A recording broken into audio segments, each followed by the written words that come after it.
Hi, I'm Dawn Montefusco, life coach for writers and creatives, and this is the Ultimate Writer Series, how to break through resistance, inspire your muse, and honor your soul's calling.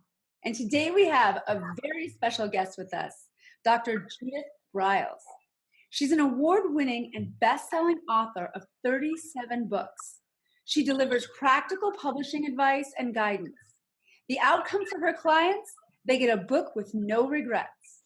Her 2-day unplugged intensives for book publishing, speaking, and book marketing are held quarterly. Her podcast has many thousands of listeners. And Judith writes 2 blogs weekly, along with a full e-zine every Wednesday. And her website, thebookshepherd.com, you will see on this page and all the information you need to get in touch with this wonderful woman. Hi, Judith. Hi, how are you, Dawn? I'm doing well, really well. So let's just start with tell us what your new projects you're working on or something you're excited about. Well, I guess because today I'm excited because Book Publishing Unplugged is coming up at the end of the week, which is the 2-day quarterly for book publishing, totally. And one of the things I do is I always keep it small. So number one, I know all the players. And that whatever activities I can do or whatever I'm talking about, I can immediately integrate it with whatever their project is. Wow. So I say, for example, in Susan's book, she focuses on blah, blah, blah, blah, and we can take it from there. So they all take away. Also, I do hot seats for everyone. You are on the hot seat. So it's kind of like a brain dump coming out. So that's coming up. And then I'm going to do, I just kind of came up with this thing this summer that I'm going to do a newbie book publishing for 101, book publishing 101 for newbies. So those are done for the people. So what's an ISBN? That's for you. Yes. Yeah. Yes. And I'm going to bring it there. I'm going to actually bring it into my home. I have decks. I have gardens that we are going to do some writing exercises. We're going to do that, but it's to get in. So many people say, you've probably heard this. Everyone tells me I should write a book or I've got this idea for a book. I am all for that. Like 80% of the population says there's a book in them. So that's what I'm going to be working on, because sometimes, people just love to write, and great, but maybe it's published for just a few people. Mm-hmm. Mm-hmm. So that's the reality check. And so I'm kind of known as a blunt, butt-kicking book coach. I love it. And one of the great things, Dawn, about today's publishing, and it has changed. I'm a recovered New York snob. I thought the only legitimate authors published with New York. Oh yeah. And that's 18 of my now 37 books were all published with New York, and then that kind of the epiphany dropped in.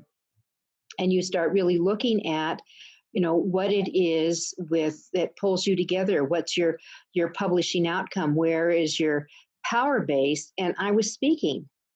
And when I started realizing that there is a dollars and cents and a P&L to this whole thing called publishing, I never looked back. That's awesome. So I'm a recovering New York snob. Aha! I grew up in New York. I was actually a poor kid in the Bronx who commuted, and then I got into NYU, and so I was there, and then I was being groomed to work at Putnam Publishing, and then I escaped New York in the corporate world because it just wasn't my thing either, and went on to grad school, and then discovered poetry and was like, that's not going to make me any money. That's the stupidest thing I ever heard.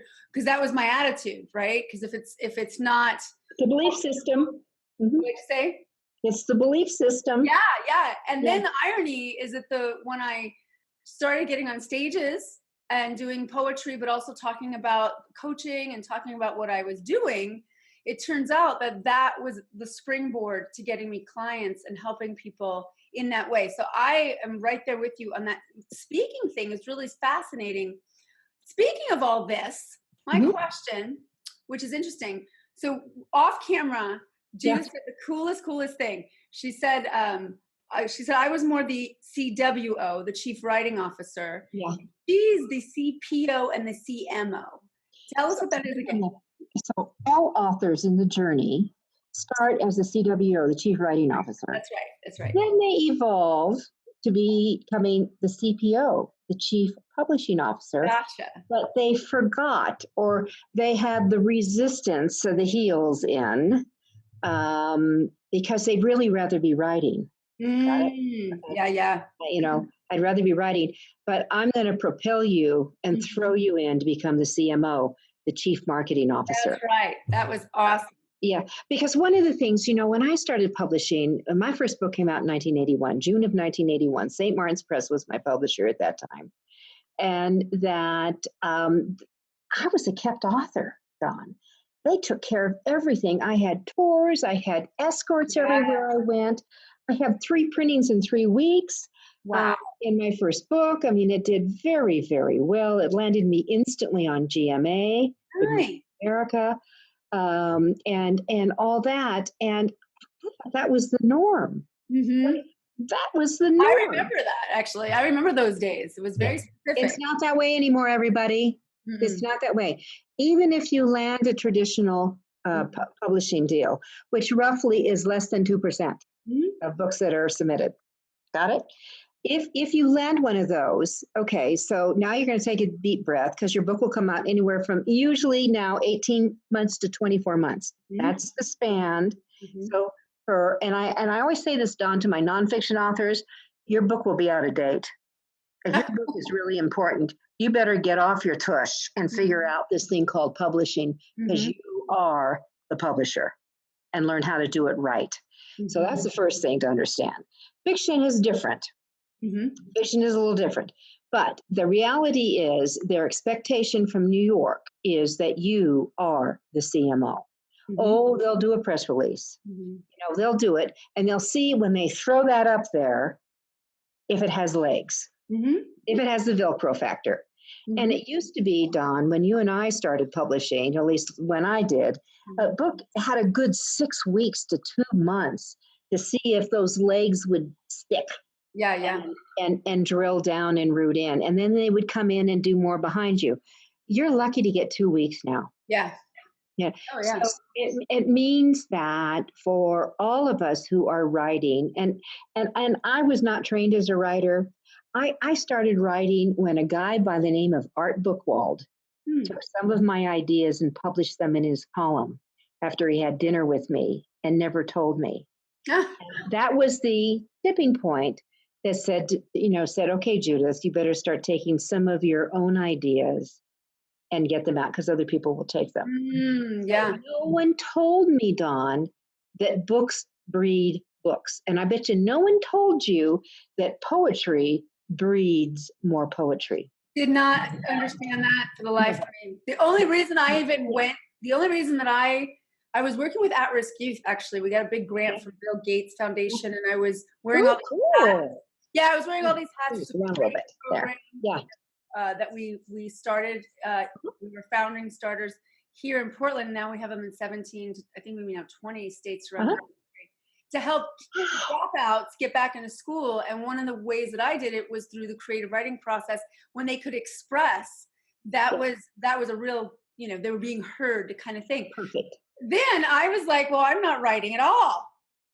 I'm literally doing everything. I mean, I was wearing so many hats. And so I started a small poetry group, and then we started daring each other to get on stage. And then slowly I quit my job, started becoming a coach. And when I was on stage with poetry, for me, not for everyone, but for me, that particular writing enlivened me enough that I wanted to be seen and heard, right? So not everybody, that's not their thing. It's, they talk about other things. But going back on how important it is to write what you want to write, I have a question. So some of my writers, in my groups, I work with men and women over 40, a lot of them over 50. I just turned 50 myself, so I understand some of this now finally. That fear that comes in, that grips you, because we think too far in the future. Like I'll sit down, I'll start pining over what's going to happen when my book gets published. And how am I going to deal with it? I haven't even finished the book. So, and then I have clients that do that.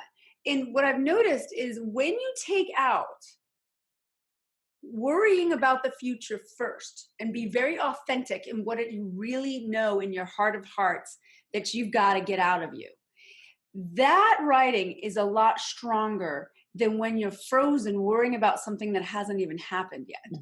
Right?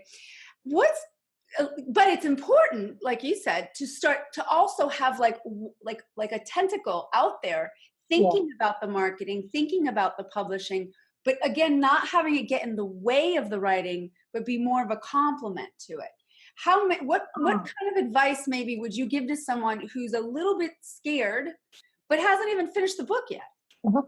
There's a couple of things, because so many people get into what I call the 1 for the money, 2 for the show, 3 to get ready, 3 to get ready, 3 to get ready, 3 to get ready, 3 to get ready, and they never go. I love that. Because they're stuck in perfection. Ooh. And perfection and that procrastinating, that final tweaking and redoing is really perfection at play. And procrastinating, well, it's not ready. I can't show it. I can't do it. Where they should be thinking, okay, these ideas I'm coming up, that's called next. That's the next. So the first thing is to start thinking, so where is the next, and cutting, because especially for fiction writers, they will keep going on, and every time you put it back into their hands, they decide to rewrite it again. And it's a disaster. I have seen things literally, we have laid it out, and then they decide they want to rewrite it again, and it's the kiss of death. So they're 1 for the money, 2 for the show, and that's all they're interested in. Yeah. So that's one thing to do, is really look at what that next is. The other thing is, the exercise I always do with all my clients is, as you're in the process of putting your book together and you are writing, you must know who you are writing for. If it's for you, that means we're this is a solo adventure. It could be a therapy, in fact. And, as a lot of people do therapy with writing, that could be with it. But I tell them, I want you to put visually close your laptop, close it down. Across from you is your ideal reader. Who is she or he? What are their problems? What are their concerns? What are their hopes? What are their dreams? What are their hobbies? What are their naughty habits? Yeah. Where do they get in trouble? Where do they work? What's their career? You put together like a Bible, like in fiction authors, they have a whole Bible of who their characters are. What are their hiccups? So it helps guide them along on that. The same thing goes with who you're writing for, which then is your market. Your market. And that's why that they've got to know who that market is from the get-go. If they don't, they're going to get into a scatter BB gun type of array. That they're trying to, the kiss of death, and I've heard it so many times, and I bet you have too, that we ask, first of all, I always ask them to tell me about their book, and they can't vomit it up in 15 seconds. Okay. You have to be able to do that, including what's the trigger, what's the problem, what's the climate, something on that, and who's it for? And then who is it for? Oh, it's for everyone. No, it's not. Your book is never for anyone. And one of the things I tell all my people that I talk to is that the more, it's so much superior to be the whale in the pond versus the sardine in the sea. So that the more you will funnel it down and narrow who the who's are, and then you figure out, and this is when, when I started writing, there was no thing called social media. Oh, I know. Oh, I remember. None of that. And so we had to do it the good old-fashioned way, which also is something you don't give up, because the good old-fashioned way of that face-to-face and that connecting, and now we can do it like you and I are doing. But you can also do so many things. I mean, gosh, to be able to do a Zoom call or a Skype call with a book club across the country is fantastic. Fantastic. And then you only have to dress from the waist up. Perfect. You can be on so many different time zones. Totally. And it's just really an easier play in that. But so that putting that laptop down, just drop it. So let's have a cup of coffee together. So what happened with that date you had the other night? And you get into that kind of conversation. If you get stuck, I find that that's a way to get unstuck. And the writing, okay, let me drop it. Let's go back to who I'm writing this for. And create a mythical person. Yes. Oh, yeah. It's like your virtual best friend. I find that they actually have a person when they're asked that question. My niece, or I see this woman, who's 45, who's going through the same thing I am, or whatever. It's surprisingly in there for people. They just forget. I have a client, she's writing an awesome book about tarot, and she has a very unique take on it, really strong writer and funny. She's got okay, so the tarot cards? And she got caught up in her brother's comment, flippantly, who does not care a lick about tarot, who's not interested in reading about it, and he made some snide comment, and she stuck to it. And then she goes, after a little bit of coaching, she goes, oh, wait a second. He's not my ideal. He's never going to read a tarot book. Why am I even worried about that? And I was like, because we're programmed. Yes, right? Exactly. Yes. Tell us a little more about how that programming don't you think that at least I think that we're caught in between these two worlds right now. The traditional publishing world is still in our like, it's like a meme. It's in our collective consciousness. And now self-publishing is newer. It's the baby of the publishing. So they bat heads in my clients' heads, which should I do? Which should I do? Let me help that. Let's do the game plan for that. Yes. First of all, dear viewer, listener, know that the small press, independent press, self-publisher is outselling New York now. Know that. More books are being published this way. Now, that also means a lot of these books shouldn't be published, in my humble opinion. But also, some of the stuff I see coming out from New York would get the thumbs down, too. That what you have to do, if you have that belief that I want to be taken care of by a New York publisher type, I hope that with what Dawn and I have said, will overcome that, because you're not going to be. Nope. Not unless you are a rock star, a celebrity, you're on the cover of People magazine, you are getting humongous play in the media. You're not going to pull down the big bucks that they're going to make an investment in you. It's just not going to happen, period. So, let's move off that one. And then if you feel, well, maybe I don't have to, I don't have the monies to front the publishing costs, because I will tell you, the clients I work with, in the deal are not the people who are doing print on demand, the ones in Tuesday. They are actually printing 1,000 copies minimum in a crack, and which, by the way, most of you should know, New York rarely prints more than 3,000 copies of a book. The big boys are different. Michelle Obama sold 3.4 million copies. Well, that's different. Her first run was amazing. They knew that was going to happen. But in most cases, it's so much smaller, because they can get back to print pretty fast. And if they see their runs coming in a week, they can be back to print and have books in 3 weeks again. So they will do a running on that. I feel like when we self-publish, there's so many variables now that can play in. It's fabulous. They're options. So I like to say that don't say you're self-published, because that still sounds, they're doing it themselves. They may be gluing them at the kitchen table. Who knows? Or it's just strictly print on demand. And there is a difference between an offset run and a print on demand. They go one by one. But it's still an okay way to go. It's a great way to test. It's a great way to do ARCs. The advanced reading copies, and get review copies out, is to get ready to get some beta feedback to see, am I on track? Does it make sense? But when you're really doing it and start marketing your book, and you're going out there, and like where I was said earlier, that speaking is the number one way to sell books.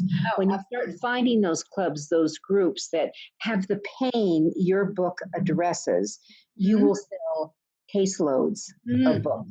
Caseloads. Absolutely. So with that, I tell people to say, when they ask who's your publisher, I am honored to be published by a small independent press that specializes in my type of book. They will never ask another word. For the writer, you've written 37 books. For the writer out there who, I've had writers out there who've written books and they freeze. They start getting, they go to the, my book was great. It was actually did well, even if it wasn't a super famous book. And now I'm afraid of writing another one. The fear comes in the resistance comes in so many masks. And then one of the top things I hear, which I get so frustrated with, and I think you and I will get along for just this, I bet you, is when someone says, I'm going to write when I'm inspired. Oh. I'm going to write when I'm in the mood. And then they wonder, and they feel, when will that happen? Yeah. And then they might even hire me to vent or to talk about it. And I'm like, accountability, deadlines. I joke and say, I'm not your Richard Simmons coach. Like, I'm not all happy. Everything's perfect. I'm the one that's going to sit down and be like, hey, listen, the rubber needs to hit the road. Yes. What is it about coming to the table? Stephen Pressfield talks about it in The War of Art. You've got lots of writers that have written a lot of books about it. Coming to the table and writing is an act of inspiration, right? Mm-hmm. It kind of meets you at the table. What's your experience not wanting to write, being frustrated, but sitting down and doing it anyway and seeing the magic happen? A couple things. I kind of like it so if you've ever watched a dog come into a room and it's not sure where it's going to lay down, it kind of, goes in circles almost until then plop down. So writing is sometimes like that. I'm a binge writer. Yeah, me too, actually. Okay, I'm a binge. I write every day. I'm always writing. Whether it's like Mondays is my day to write 2 blogs, get the easing, and do the fine tuning. So then I turn it into my VA for her layout, and so it goes out. I have to, prep for the podcast that I do on Thursdays, and have that, and then all the other stuff I do for clients. But Monday is usually a focus day on that kind of thing. So I know I got to do it. And it's just, I just come in and I just started it. It's really an early morning thing. And I just bang, bang, bang, bang, they're gone. And then, I can move on into the day. So that's the one thing that it's a high structure for me to do. Otherwise I'm going to be doing this late at night and I'm not sharp. I'm an early morning person. But I think it's important to know when your time zones are, where your energy is. I'm the binge person, so I go away. And I created, Dawn, barrier tape, crime scene tape, and it says author at work. I love this. Not cross. And when my staff sees them up, I don't let my staff come in on Monday because I have all these other things to go. But when my staff sees that up, they know they can't come in my office. You can bring her food, offer her a cup of tea, but you can't come in unless she invites you. That's the rule. Even my grandchildren, everyone knows that. I love this. In that area. Now, the other thing is that I will go away. Sometimes I can't get out of the house, the offices in the house to do it. I have very distinct areas where they're my workspaces. Where you and I are talking, I knew that because this was my only face-to-face appointment, everything else because I'm preparing a workbook for my workshop, finishing up and get that to the printer today, that I get to come upstairs and I can see the sunshine. I'm a deck girl, so I want to be outside all the time, and do that. So that's, so I'm up, I'm not downstairs in all our offices where staff is. So I'm away for that. I write on, I have 2 muses. One is sunshine, the other's water. Oh, nice. Okay. And then the accompaniment is I have to have peach iced tea. Oh, I love this. All right. So one of the things that when I talk about, when you're getting ready to do this or getting in the zone or this inspiration. So if I have my iced tea, if I'm kind of in my if I see some sun, if I can hear some water. Okay, so I'm starting to set the stage, and I think that you do need to kind of set the stage. And I do tell people you need to declutter, and I'm not talking about cleaning the house. I'm thinking of getting rid of stuff that will distract you if you have a squirrel factor. Yes. Oh, absolutely. Which we all do. So the other thing is, like, my last book that is just coming out right now, called When God Says No, Revealing the Yes When Adversity and Loss Are Present. Wow.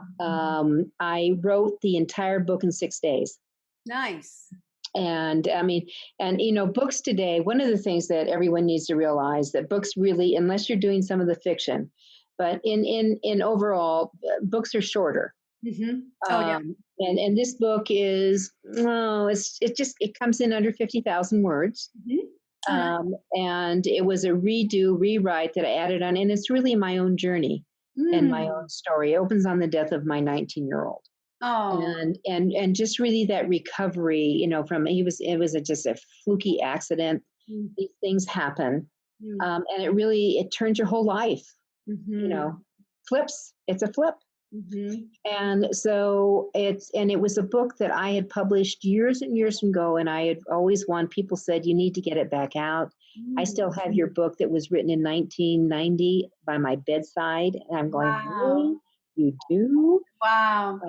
So after the publishing at sea, I always stay on another week just to recoup. After working with 35 authors intensive for a week. And my goal was, I take a day off, I get to just do nothing. And then I settle in and I write 12 to 14 hours. I only get a pee break. And that's it. And a refresher of tea. And I worked 12 to 14 hours, and I had the entire draft done in 6 days. That's awesome. I've heard lots of, I've compared notes literally with studying as many case studies as I could and talking to as many authors as I could in the last, I guess, 4 years now. And I'm amazed that, everyone, like Viktor Frankl wrote Man's Search for Meaning in 9 days. There's other, I had so many, I have a list of them, like A Clockwork Orange was written in, I think it was 2 weeks.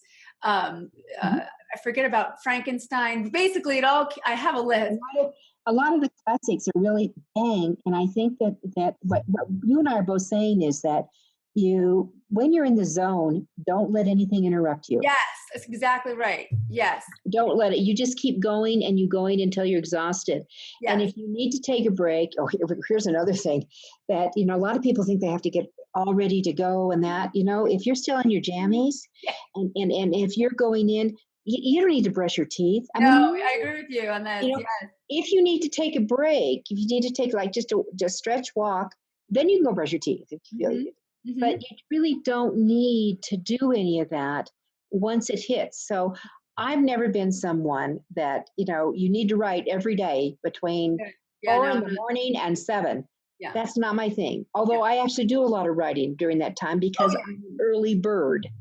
Yeah, well, I love journaling, and I'm a poet, so I can doodle and dabble, and then I might go back to it when I'm, but in terms of a book, when I'm like, I'm going to write this book, I'm working on a book called Cracking the Resistance Code for Innovators, Artists, and Creatives. And I love that. When I'm there, I'm just there, right? I'm like, I can't believe you even said that about brushing your teeth, because I was sitting there, and my thing is I like a sticky rice pu'er tea. It's just one of my tea obsessions. And and so I sit there and I'm like, and my monkey mind will immediately go, you should go brush your teeth, or you should get out of your pajamas. I go, no, you just stay right here and we'll be done when I say we're done, and that's taken a lot of, practice, honestly, and teaching others has helped me really bind my commitment by being there for other people. Something that I love that you're saying that I think is so important for people to pay attention to is you are working both sides of your brain in a very balanced way.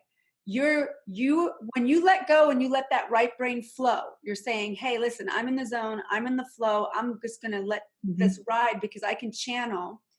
You also just wrote a book that was not only important for you to write, But it was important for so many people to read and hear, because that's also how we make a difference, you know, and we forget about how when we're following our calling, odds are there's definitely at least a small audience out there who would benefit from some of your words, you know, for as much as, you know, it might not be the whole world, but there's something out there. And then on top of that inspiration and flow, you're very much aware and keenly attuned to publishing and marketing and speaking. And that kind of balance is, you know, I think really important in today's writer who wants to actually get out there. You know, you're not going to get picked up by a big traditional publisher. However, the odds are no, you're not. Right. However, there's definitely, we are in the 21st century. This is the hottest time for writers to write, because back when I was a kid, I used a nickel, went to the library, made copies, stapled them together, and maybe my cousin read it. You know, now I have an instantaneous, very small audience, you know, like it's not that, you know, going international or anything right now, but that doesn't mean that I can't be heard and I can't test out material, you know, play with it. So I love how on one end of the spectrum, you're very pedal to the metal. You're my kind of woman. You're blunt. You got that New York in you. You're like, I'm telling you straight. New York.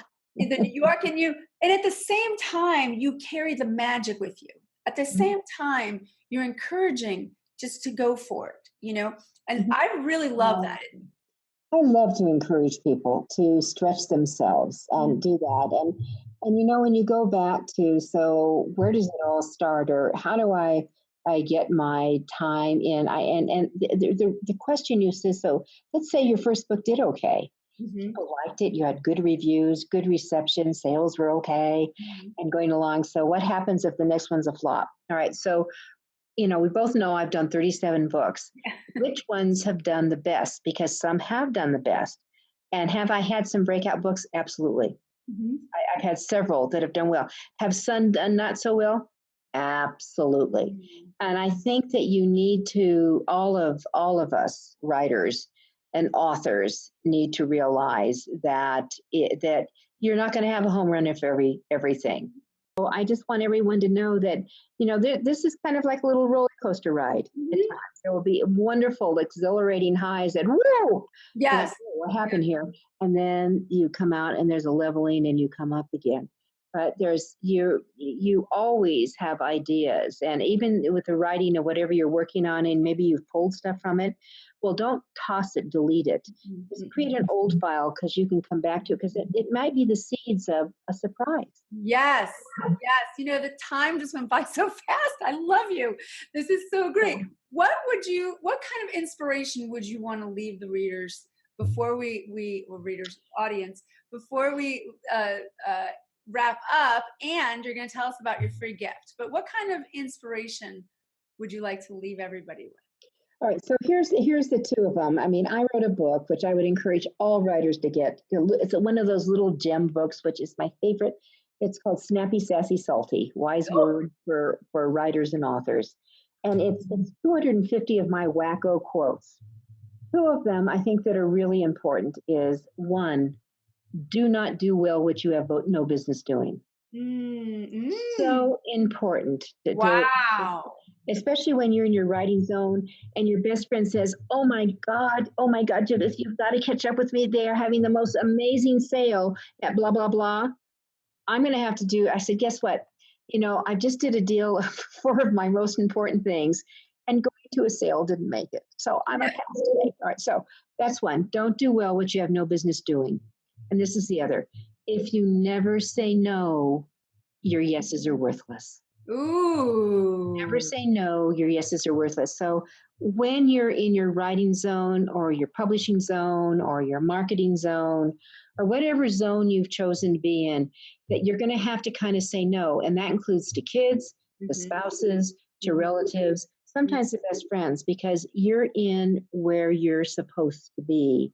Honor that. I love it. Embrace it and support it. I love it. That's fabulous. Thank you for both of those. That's excellent. You're welcome. And then you have a free gift you're sharing with us. I do. I'm going to give you one of my books. All right. So one of the books, this book has won 8 National Book Awards. I brought it out a couple of years ago, and I go through updates every once in a while, and it's called How to Avoid 101 Book Publishing Blunders, Bloopers, and Boo-Boos. So this is going to save you from screwing up. Yes. And for those of you who do, go down to the path, because what I think is, what we didn't get into, that if plan A is to go to a traditional publisher, I want you to create a parallel of plan B, which, if it doesn't get picked up in so many months, I am ready to go through the next door. So plan B is, what's the alternative, which would be I'm going to do it myself. So because you're going to have to do everything else anyway. And you'll have your marketing plan in play because you had to do it for the publisher. So 101 ways how to avoid 101 book publishing blunders, bloopers, and boo-boos. There's a whole section in contracts. If you go into a contract, for example, you are going to make sure there's a reversion of rights clause, and most of them don't have it. And on the reversion of rights clause, it's going to say that if less than, for example, 300 print, not ebooks, if 300 print books are not sold within the 12-month year, you, the author, have the right to terminate the contract, and all rights, all formats, listen to me here, formats, that's ebook, audiobook, print, come back to you. Awesome. First thing, make sure that reversion of rights clause is there. So everybody definitely sign up for that free gift, because this is gold that she's offering us. And I can't thank you enough for being on the show. I know my audience is crazy over you. You're amazing. And I hope we get to do it again. And just as a reminder, everyone, we've got lots of information on the page about anytime. Judith. Check her out. Anytime. We can go through the how to crowdfund. We can go through the marketing. Yes. All that. I love it. I love it. Well, thank you so much, Judith. It's been just a pleasure. And you have a great day. You too. Okay. Bye.